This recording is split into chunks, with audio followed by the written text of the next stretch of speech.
हाँ मैं ऐसा ही करूँगा। हाँ अच्छा मैं जा रहा हूँ। अच्छा जी जी जी। हाँ ठीक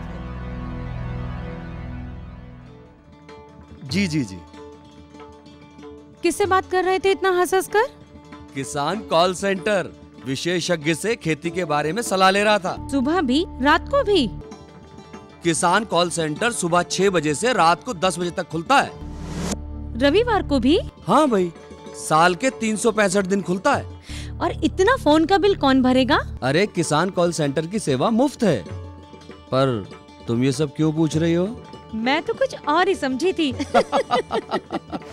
किसान भाई कृषि संबंधित समस्याओं का अपनी भाषा में तुरंत समाधान पाने के लिए पूरे भारत में किसी भी फोन से राष्ट्रीय हेल्पलाइन नंबर 1800-1801-1551 पर संपर्क करें। किसानों का दोस्त किसान कॉल सेंटर।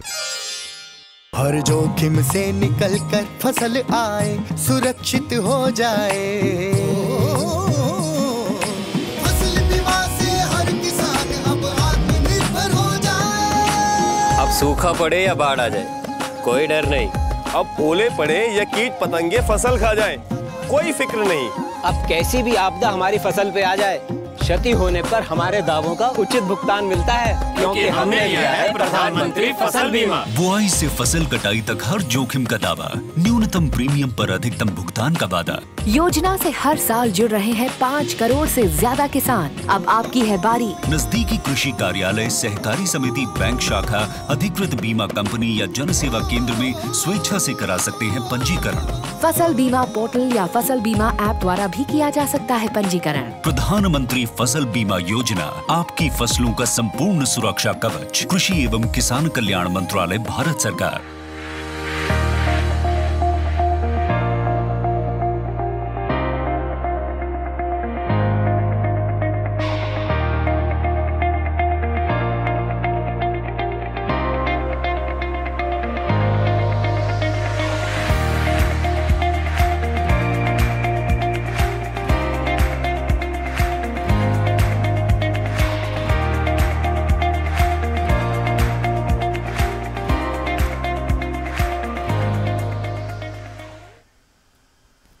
नमस्कार दर्शकों, कार्यक्रम कृषि दर्शन में आप सभी का हार्दिक स्वागत है। दर्शकों, जैसा कि आप जानते हैं, कार्यक्रम कृषि दर्शन के माध्यम से हम कृषि जगत में हो रही महत्वपूर्ण जानकारी से आप सभी लोगों को अवगत कराते हैं। और दर्शकों, आज हम आपको बताने वाले हैं क्लाइमेट चेंज, यानी कि जिस प्रकार से मौसम बदल रहा है उससे हमारी जो फसलें हैं और ख़ासकर आलू की फसल है उस पे क्या दुष्परिणाम, क्या दुष्प्रभाव हो रहे हैं। और इस विषय पे और जानकारी देने के लिए आज हमारे साथ स्टूडियो में मौजूद है खास मेहमान। मेरे साथ मौजूद हैं डॉक्टर NK पांडे जी, जो कि हैं रिटायर्ड डायरेक्टर CPRI यानी केंद्रीय आलू अनुसंधान संस्थान से। सर, आपका इस कार्यक्रम में स्वागत है। नमस्कार जी। दर्शकों, जैसा कि आप सब लोग जानते हैं कि जलवायु परिवर्तन के ऊपर हम बातचीत कर रहे हैं, क्लाइमेट चेंज के ऊपर हम बातचीत कर रहे हैं कि क्लाइमेट चेंज से जो हमारी फसलें और खासकर हम आलू की फसल की बात कर रहे हैं उस पर क्या दुष्परिणाम, क्या दुष्प्रभाव पड़ रहे हैं। और कहा यह जाता है कि जलवायु परिवर्तन से सिर्फ भारत ही नहीं, पूरा विश्व इससे पीड़ित है। तो सर, हम जलवायु परिवर्तन के बारे में सबसे पहले आपसे ये जानना चाहेंगे, क्योंकि क्लाइमेट चेंज जिसको हम कहते हैं, जलवायु परिवर्तन हम जिसको कहते हैं, सर ये जो टर्म है तो बहुत ही बड़ी। तो अगर आप हमारे दर्शकों को थोड़ा सा बताएं कि ये जो जलवायु परिवर्तन ये है क्या, किस प्रकार से इफेक्ट दिखा रहा है ये? देखिए, बड़ा अच्छा आपका सवाल आपका है। ये किसान भाइयों के लिए ये जानना बहुत आवश्यक होता है उनके लिए। ये जलवायु परिवर्तन हमारे कंट्री का ही नहीं है, ये पूरे वर्ल्ड में, पूरे संसार में इसका बड़ा दुष्परिणाम हो रहा है इसका जी। और ख़ास तौर से हमारा जो खेती का जो हमारा जो महकमा बोलेंगे हम, जो हमारे किसान भाई लोग हैं जी, वो उसमें उनको दिक्कत हो रही है, काफ़ी उनको नुकसान भी हो रहा है इसमें। जहाँ तक आपने पूछा कि आलू के बारे में जो है हमारे हिमाचल प्रदेश में जलवायु परिवर्तन है क्या, ये तो इसमें देखिए, इसमें सबसे बड़ा समस्या ये होता है कि इसमें जो जलवायु में तापमान, रेनफॉल, पानी बोलते हैं वो, तो ये इन दो चीज़ों का बड़ा एक किसी भी खेती के लिए अहम एक रोल होता है वो। तो दोनों चीज़ें इसमें तो डिस्टर्ब हो गई हैं। देखिए, जैसे कि मैं बताऊँ आपको कि हर सीज़न में समय से वर्षा होती है, बस समय से उसमें यहाँ पर हिमाचल की बात करते हैं तो उसमें गर्मी पड़ती है जी। फिर उसके बाद वर्षा, फिर उसके बाद आपका ठंड होती है, ठंड में आपका स्नोफॉल होता है उसमें जी। तो वो सब चीज़ें, सारी चीज़ें किसान भाइयों के लिए एक समय से होता था तो बड़ा अच्छा होता था। अभी क्या हो गया है कि पूरा एक तरह का शिफ्टिंग हो गई है जलवायु में, कि अभी हम जैसे कि हम आपको मैं बताना चाहूँगा कि अक्टूबर नवंबर में हमारे हिमाचल में बारिश अवश्य होती थी पहले, तो उससे क्या होता था कि आपकी जो गेहूं की बिजाई होती थी, नवंबर में बिजाई होती, उसके लिए आवश्यक उसको एक मॉइस्चर मिलता था खेत में, नमी होती थी खेत में, तो उसकी बिजाई होती थी। तो वो इस चक्कर में वो जब बरसात नहीं होगी तो किसान फिर वो बीच को बो नहीं पाता। जहाँ तक आलू की बात है, आलू भी ऐसे ही होता है। आलू की जो हमारा जो ऊपरी क्षेत्र है जो है मध्य प्रदेश का, जैसे आपका कुफरी है, फागू है, और ऊपर जाए किन्नौर जाए, रोडू है, आपका जाए लाहौल स्पीति में है, कुल्लू मनाली है, तो वहाँ पे जो आलू की बिजाई होती है वो होती है मार्च अप्रैल में जी। तो अभी मार्च तो बीत रहा है, अभी जाके कल परसों में जो थोड़ी बारिश हुई है जी। अदरवाइज मैंने अभी मैं भी अभी पेपर में पढ़ रहा था कि हमारा जो एडवाइजरी जारी की है डिपार्टमेंट ऑफ एग्रीकल्चर से कि किसान भाइयों के अभी आप आलू की बिजाई ना करें जी। तो ये बड़ी अच्छी बात है ये, और ये इसकी वजह से, क्योंकि जब खेत में जब मॉइस्चर रहेगा नहीं तो खेत में नमी रहेगा तो आलू कहाँ से पैदा होगा। तो ये बात है कि आलू का बहुत ज़्यादा असर पड़ रहा है इसमें, इसके ऊपर जलवायु के ऊपर जी। सर किसान भाई काफ़ी आलू की फसलों की जैसा आपने जिक्र किया, अगर हम हिमाचल की बात करें तो हिमाचल की जो जोग्राफिकल कंडीशन है, अगर हम अपर हिमाचल की भी बात करें, पहाड़ी इलाकों की भी बात करें, और हम थोड़े से जो समतल और मैदानी इलाकों की भी बात करें हिमाचल में, तो यहाँ पे आलू की बिजाई की जाती है, लोगों की आजीविका आलू के साथ जुड़ी हुई है। और जैसा कि आपने जिक्र किया कि जलवायु परिवर्तन हो रहा है, कि बेमौसम बारिश हो रही है, जब बारिश नहीं होनी चाहिए तब बारिश हो रही है। और खासकर अगर हम आज की बात करें, हिमाचल को तो कहा ही जाता है कि हिमालय का दिल, और इस बार थोड़ा बर्फ़ में भी भगवान ने कटौती कर दी है। तो जलवायु परिवर्तन एक बहुत बड़ी समस्या बन चुकी है, तो इसका कारण क्या है?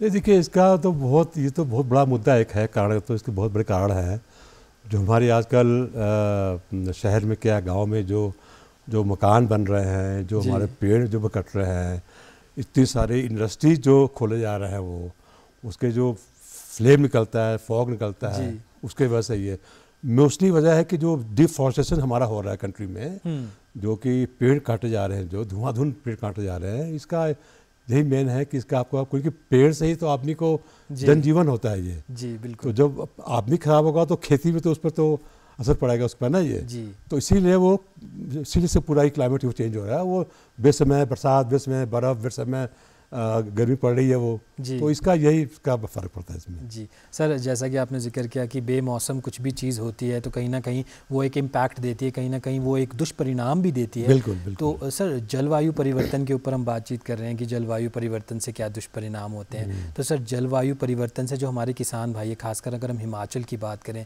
जो आलू उगाने वाले, उनको क्या क्या किन कठिनाइयों का सामना करना पड़ता है? देखिए मैं सबसे बड़ा बात करूँगा आलू के बारे में, क्योंकि मैं आलू के संस्थान में रहा, मैं करीब 37 ईयर्स सर्विस की है मैंने आलू में, CPRI में, शिमला में, और मैंने पूरे इस एरिया में जितनी हिमाचल के जितने भी एरिया आलू के, मैं सब जगह घूमा हूँ। उनका बेसिकली क्या है कि अगर उनको समय से पानी नहीं मिला, अगर जैसे कि हमारा प्लांटिंग टाइम जो मार्च में होता है, अपर हिल्स का मार्च लेकर अप्रैल तक होता है जी। लाहौल स्पीति में लोग मई तक लोग प्लांटिंग करते हैं लोग। जो हमारे मिड हिल्स हैं वो लोग जनवरी दिसंबर में प्लांटिंग करते हैं आलू की। जो हमारा प्लेन का एरिया है जैसे ऊना है, वहाँ पर लोग जो प्लेन का आलू लगता है नवंबर में प्लांट करते हैं। तो वो सबसे बड़ा उनको दिक्कत आ रही है कि जब प्लांटिंग समय जब आपको पानी नहीं मिलेगा, मॉइस्चर नहीं होगा, तो आप कहाँ से उसके आलू आप बीजेंगे आप। दूसरी बात ये है कि आलू में क्योंकि पहाड़ का जो आलू होता है, अपर हिल्स का, वो रेन फेड आलू होता है जी। वो टोटली ये बरसात के ऊपर वो निर्भर होता है ये, क्योंकि कोई किसी किसान के पास बहुत कम ऐसी जगह होगा जहाँ की सिंचाई की व्यवस्था हो, जहाँ की वहाँ हो। तो वो नॉर्मली किसान क्या होता है, हाँ सिंचाई के ऊपर ही, ऊपर वाले पानी के ऊपर ही आश्रित होता है। तो सबसे बड़ा ये है कि उनका जो बिजाई जब समय से नहीं होगी तो आगे आपके आने वाले दिनों में जब उसकी पैदावार कहाँ से होगी ये पैदावार। तो सबसे बड़ा ये समस्या किसानों के लिए। तो अब हमारे वैज्ञानिकों को, जो हमारा जो संस्थान है या और की जो जहाँ आलू का काम होता है, उनको चाहिए कि ऐसी वैरायटी का ईजाद करें जिसमें कि कम पानी में भी, कम मॉइस्चर में भी आलू की बिजाई हो सके वो जी। और सर जलवायु परिवर्तन का आप जिक्र कर रहे हैं, आप कह रहे हैं कि ऐसी जो किस्में उनकी ईजाद करनी पड़ेगी, उनकी पैदावार पे किसान भाइयों को काफ़ी अग्रसर रहना पड़ेगा जो कि कम पानी पे भी उगाई जा सकें। सर हम बातचीत कर रहे हैं जलवायु परिवर्तन, और जलवायु परिवर्तन से आलू की किस्म किस प्रकार से प्रभावित हो रही है। सर आपने बात किया पानी की, पर कई बार हम ये देख रहे हैं कि जैसे कि अभी हम जिक्र करें 1-2 महीने काफ़ी हद तक सूखा रहा, कोई बारिश नहीं हुई, कोई बर्फ़ नहीं हुई। सर बर्फ़ के पड़ने से आलू की जो फसल है उस पर क्या प्रभाव आता है? अगर हम बात करें जैसे अभी बर्फ़ नहीं पड़ी है, अगर बर्फ़ पड़ी होती तो बिजाई कब होती, और अब जैसे बर्फ़ नहीं पड़ रही तो अब बिजाई कैसी? ये बिल्कुल आपने सही बताया आपने, क्योंकि क्या होता है कि हिमाचल प्रदेश में जो हमारे ऊपरी के जो क्षेत्र है वहाँ पर बर्फ़ गिरता है दिसंबर जनवरी में, ठीक है ना। और हमारे आलू की बिजाई, जब मैं आपको पहले ही बताया अभी, आलू बिजाई होती है मार्च अप्रैल में होती है जी। तो चूँकि ये सारा किसान हमारे यहाँ का रेन फेड है, यहाँ पर एरिया है जो कि आसमानी वर्षा के ऊपर ही निर्भर करती है।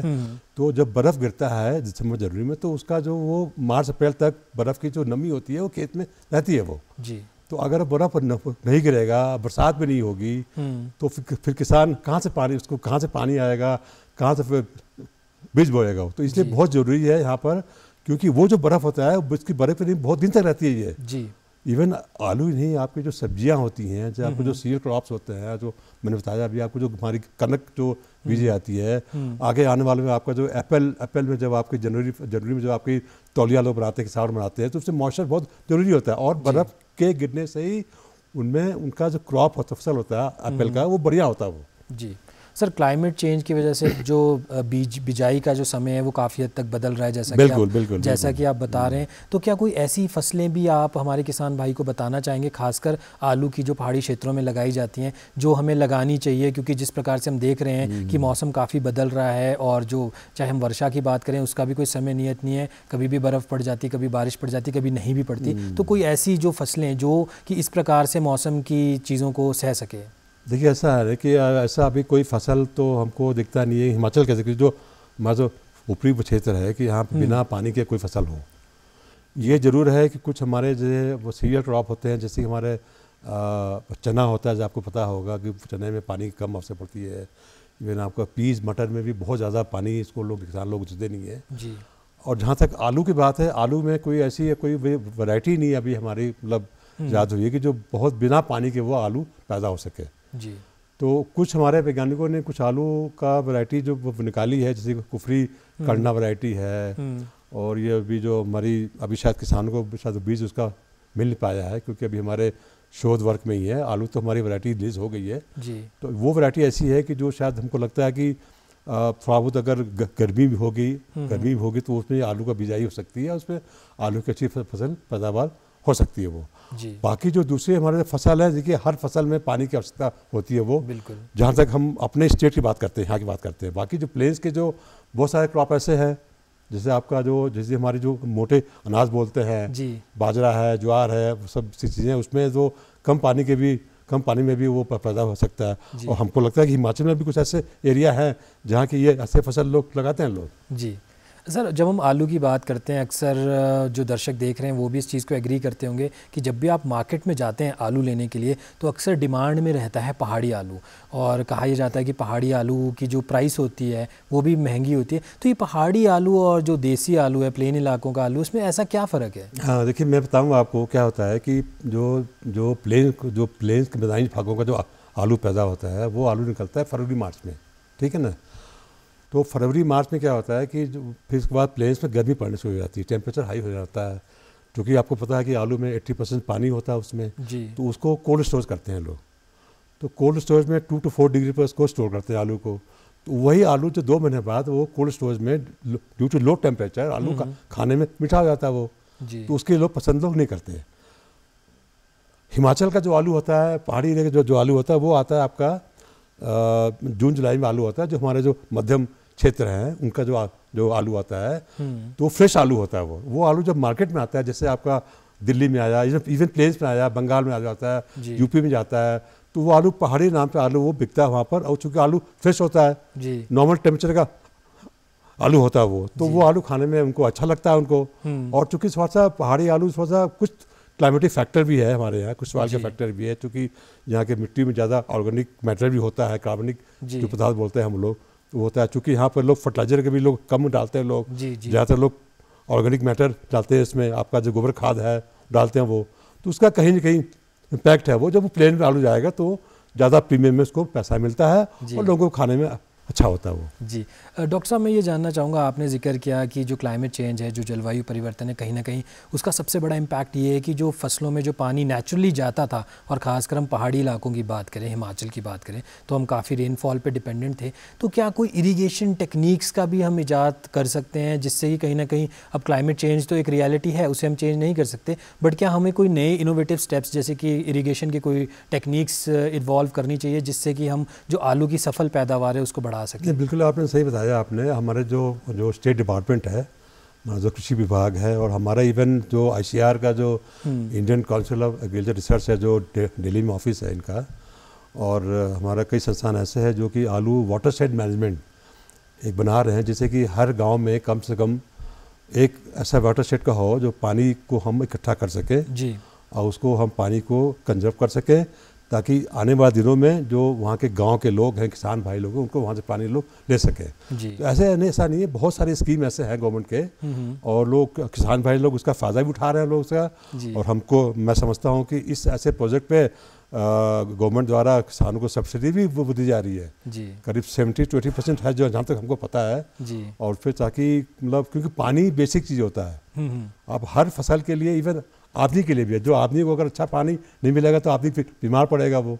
बिल्कुल। तो आजकल गवर्नमेंट ऑफ इंडिया का इसके ऊपर कई सारे प्रोजेक्ट भी हैं और अच्छा प्रोग्राम चला हुआ है प्रोग्राम। और हम समझते हैं कि जो स्टेट डिपार्टमेंट है, जो हमारा जो एग्रीकल्चर का मतलब का, वो भी बड़ा अच्छा काम कर रही है इसके ऊपर। जी डॉक्टर साहब, CPRI की हम बात करें, केंद्रीय आलू अनुसंधान संस्थान शिमला में वो मौजूद है, और हिमाचल की अगर मैं बात करूं तो आप प्लीज़ हमारे दर्शकों को ये बताइए कि हिमाचल के कितने किसान भाई आलू की फसल के साथ अपनी आजीविका को जोड़ते हैं, और क्या जलवायु परिवर्तन से सच में उनकी जो आजीविका है उस पर कोई प्रभाव पड़ा है?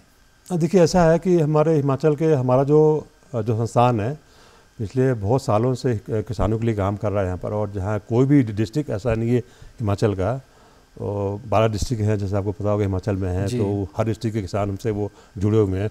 और जैसे ही कोई उनको समस्या आती है, चाहे बीज की समस्या आती है हो, चाहे जलवायु परिवर्तन जो आपने बताया अभी, उसके बारे में भी आपको कब हमको बीज लगाना चाहिए, कौन सी वैरायटी होनी चाहिए, कौन सी दवाई हमको डालनी चाहिए हमारे खेत में जिससे कि हमारी पैदावार अच्छी हो सके, और हमको आलू कहाँ भेजना चाहिए, मार्केट में कौन सा आलू भेजना चाहिए, कैसे उसकी ग्रेडिंग होनी चाहिए, कैसे हमको आलू को स्टोर करना चाहिए।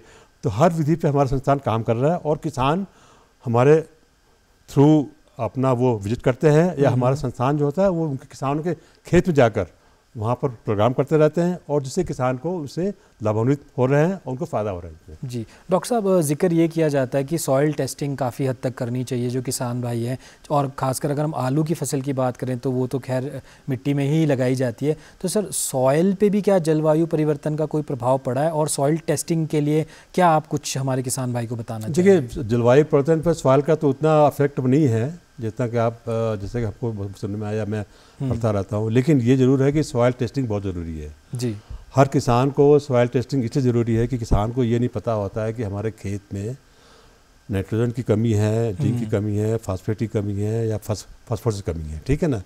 तो ये आलू लगाने के पहले कम से कम 2-3 साल में एक बार सॉइल की टेस्टिंग होनी चाहिए। और हमारा संस्थान जो है, एक जो मोदी जी का, हमारा जो गवर्नमेंट ऑफ इंडिया का जो स्कीम है, हमारे प्राइम मिनिस्टर द्वारा इन्होंने प्रोग्राम वो चलाया था सॉइल हेल्थ के ऊपर, तो उसके मार्फत हमने कई गाँव में जाके उनकी सॉइल हेल्थ हमने चेक किया उनको, और उनको बताया कि आपके मिट्टी में इस उर्वरक की कमी है, तो आप खाली वो डालें। क्योंकि क्या होता है कि आलू में खाद बहुत पड़ता है इसमें, ये हाईली इंटेंसिव क्रॉप है, फर्टिलाइजर बहुत पड़ता है, डालने के बाद भी आलू पैदा होता है। तो क्यों हम वेस्ट कर रहे हैं पैसे को? इसलिए पहले अपना सॉइल टेस्ट करवा लें अपना किसान भाई, और उसके बाद जो जिस तत्व की कमी है वही किसान उसमें डालें उसमें। और जहाँ तक बताया आपने जलवायु परिवर्तन की बात है, जलवायु परिवर्तन का आसार के ऊपर उतना असर नहीं पड़ेगा, लेकिन चूँकि लेकिन कुछ तो होगा ही, तभी तो हमारे जो वैज्ञानिक लोग उस पर काम कर रहे हैं इस पर वो। जी सर, सॉइल टेस्टिंग की आपने जिक्र किया, आपने कहा कि सॉइल टेस्ट कराएं और अन्यथा फर्टिलाइजर्स उसमें नहीं डालें। तो सर, सॉइल टेस्टिंग कहाँ पे अवेलेबल है? देखिए, मैं बताऊँ, बड़ा अच्छा है। जैसे एक तो हमारा जो ऑफिस संस्थान था, हमारे एक लिमिटेड स्केल पर सॉइल टेस्टिंग होती है। जब कोई किसान भाई, करीब 20 से 25 किसान भाई अपना सॉइल सैंपल लेके आते हैं हमारे खेत में, हमारे ऑफिस में आते हैं, तो उनकी वो हो जाती है। वैसे जो कृषि विभाग है जो स्टेट का, उनके मोबाइल वैन भी उनके हैं, वो खेतों में जाते भी है, वहाँ से सॉइल भी लेते हैं वो लोग, और वो उसको बाकायदे सैम्पलिंग करके उसकी टेस्टिंग करते हैं, फिर किसानों को रिपोर्ट देते हैं कि आपके सॉइल में किस तत्व की कमी है, फिर किसान भाई उस पर अपना फिर काम करता है, उसके हिसाब से अपना खाद उसमें डालता है किसान भाई। जी डॉक्टर साहब, जैसे आपने जिक्र किया कि जो आलू की फसल है उसमें काफ़ी सारे फर्टिलाइज़र्स का भी इस्तेमाल किया जाता है। मैं ये जानना चाहूँगा कि अक्सर हम देखते हैं जो भी क्रॉप्स होती हैं कहीं ना कहीं वो प्रोन होती है बीमारियों के लिए, कई बार उसमें कोई कीटनाशक भी डालना पड़ता है, कोई कीट की बीमारी भी होती है, कई बार और बैक्टीरिया या इस प्रकार की बीमारियाँ भी हो जाती हैं। जो आलू की फसल की अगर हम बात करें, आलू की फसल में कौन कौन सी बीमारियाँ वैसे भी लगती हैं, और क्या जलवायु परिवर्तन के इस दौर में भी क्या कोई इस प्रकार से बीमारियां बढ़ रही हैं? देखिए ऐसा है मेरा संस्थान ने जलवायु परिवर्तन पर काफ़ी काम किया, काम अभी कर रहा है। ऐसा पाया गया है कि अगर सपोज़ कि आपका टेम्परेचर में अगर ज़्यादा बढ़ता है, अगर जैसे कि आपका पंजाब एरिया है, बंगाल एरिया है और कहीं, तो वहाँ पर ज़्यादा उसका फ़र्क पड़ता है। लेकिन जहाँ तक हिमाचल की बात है, उसको जलवायु परिवर्तन पे हमारा जो भी आलू में रोग लगते हैं, जैसे झुलसा रोग है, अर्ली ब्लाइट लगता है, बहुत सारे रोग है, 100 रोग लगते हैं आलू में, तो उसमें बहुत ज़्यादा असर इसका नहीं पड़ेगा। मेन हमारा जलवायु परिवर्तन में मेन असर पड़ेगा आपका, जैसे कि आपका जो बिजाई का समय है वो उसको चेंज करना होगा उसके लिए, और उसके लिए थोड़ा सा विंडो हमको उसको और बढ़ाना पड़ेगा आलू के खेती के लिए। और जहाँ तक बात रोग के वाले किसमें, बल्कि हम समझते हैं कि अगर जलवायु परिवर्तन में जो झुलसा रोग आता है हिमाचल में वैसे कम आता है, लेकिन वो भी और भी कम होगा इसमें, बल्कि किसान को इसमें फ़ायदा होगा, इसमें होगा। जी सर, रोगों का आपने जिक्र किया, तो किसान भाइयों को किन चीज़ों का ध्यान रखना चाहिए जब वो फसल की बिजाई कर रहे हैं या फिर जब उनकी फसल तैयार होने वाली है? कौन कौन से ऐसे लक्षण हैं जिसके बारे में उनको जानना ज़रूरी है कि ताकि उनकी जो फसल है उसमें कोई रोग या फिर? देखिए ये अच्छा सवाल आपने पूछा है। हालाँकि किसान भाइयों को, जो आदमी किसान भाई हमारा आलू की खेती कर रहा है अब जैसे बहुत सालों से जी, तो उनको पता होता है कि ये कौन सा खेत में कैसा लक्षण है, कौन सा उसमें रोग है, और उनको ये भी पता होता है कि इस रोग का लक्षण क्या है, क्या है उसकी दवाई होगी। और इसके लिए हमारा जो डिपार्टमेंट है हर साल रेडियो के द्वारा या आपके टीवी के माध्यम द्वारा हम किसानों को हम लोग एडवाइजरी भेजते हैं पहले जी, कि ये रोग आने वाला है किसान भाइयों, उसका इस ट्रीटमेंट के लिए किसान भाई आप इस दवाई का उपयोग कर रहे हैं, उसकी इतनी मात्रा होगी, इतने पानी मिला के इसको आप छिड़काव करें। तो और बाकी किसान भाई को मेरे पास फ़ोन भी आते हैं, डॉक्टर साहब हमारे घर में हमारे खेत में ऐसा रोग लगा हुआ है, इसका वो सिम्टम है, वो फोटो भी भेजता है कभी कभी जी, तो उससे भी हमारे वैज्ञानिक लोग हैं उसको बताते हैं उसको जी। तो ये सब अच्छा प्रोग्राम है ये, और किसान भाई उसका काफ़ी फ़ायदा उठा रहे हैं वो जी। डॉक्टर साहब, आपने जैसा कि जिक्र किया कि आप लोग काफ़ी इंटरेक्टिव वे में किसानों के साथ बातचीत करते हैं, किसानों के साथ आप लोगों की 2 वे कॉन्वर्सेशन चलती है। मैं ये जानना चाहूँगा, अक्सर हम बात करते हैं ट्रेनिंग के ऊपर, और जैसा कि जलवायु परिवर्तन की भी हम बात कर रहे हैं, तो ट्रेनिंग कौन कौन सी ऐसी हैं जो किसान भाई कर सकते हैं ताकि वो जाने जो भी जलवायु परिवर्तन से जुड़ी उनकी फसलों पर कुछ प्रभाव होता है? देखिए ऐसा है कि हमारा संस्थान जो है, वैसे तो स्टेट डिपार्टमेंट भी ट्रेनिंग करता रहता है, हमारा जो डिपार्टमेंट है, जो हमारा जो ICAR का जो CPRI है, वो भी किसानों की बहुत अच्छी तादाद नंबर में ट्रेनिंग करता है वो जी। और हमारे यहाँ मैं आपको बताना चाहूँगा कि वो 3 दिन की एक ट्रेनिंग होती है हमारे यहाँ, और आलू के जितने भी एस्पेक्ट हैं, चाहे जलवायु परिवर्तन पे है, क्या उसका आलू का असर होगा, बीज के ऊपर क्या होगा, या आपका जो रोग के ऊपर है, कौन सा उसमें वैरायटी लगेगा, कैसे आलू को रखरखाव करेंगे, इसके ऊपर हमारा 3 दिन की ट्रेनिंग होती है किसानों की, और वो पेड ट्रेनिंग होती है। कभी कभी डिपार्टमेंट, जो स्टेट डिपार्टमेंट है, अपने यहाँ उनका कोई एक फंड होता है, फंड से किसानों को स्पॉन्सर करते हैं, नहीं तो हमारे यहाँ भी थोड़ा बहुत फंड होता है, वो किसान हमारे यहाँ आते हैं, उनको हम रुकवाते हैं अपने यहाँ गेस्ट हाउस में, और वहाँ उनको हम लोग ट्रेनिंग देते हैं, और हर क्षेत्र पे, और किसान को बहुत फ़ायदा होता है इसमें जी। और ट्रेनिंग देने के बाद भी हमारा जो वैज्ञानिक होता है वो किसान के साथ जुड़ा होता है, और किसान भी हमारे साथ जुड़े होते हैं वो जी।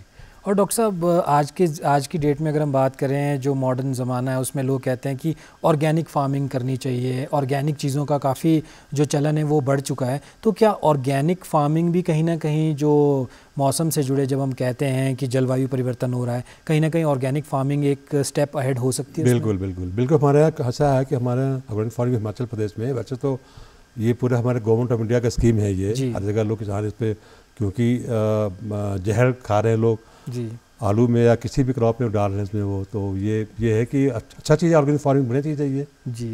डॉक्टर NK पांडे जी, आज आप हमारे कृषि दर्शन कार्यक्रम में आए, उसके लिए बहुत बहुत शुक्रिया। नमस्कार। तो दर्शकों, आज के कार्यक्रम में बस इतना ही, अब मुझे दीजिए इजाज़त, नमस्कार।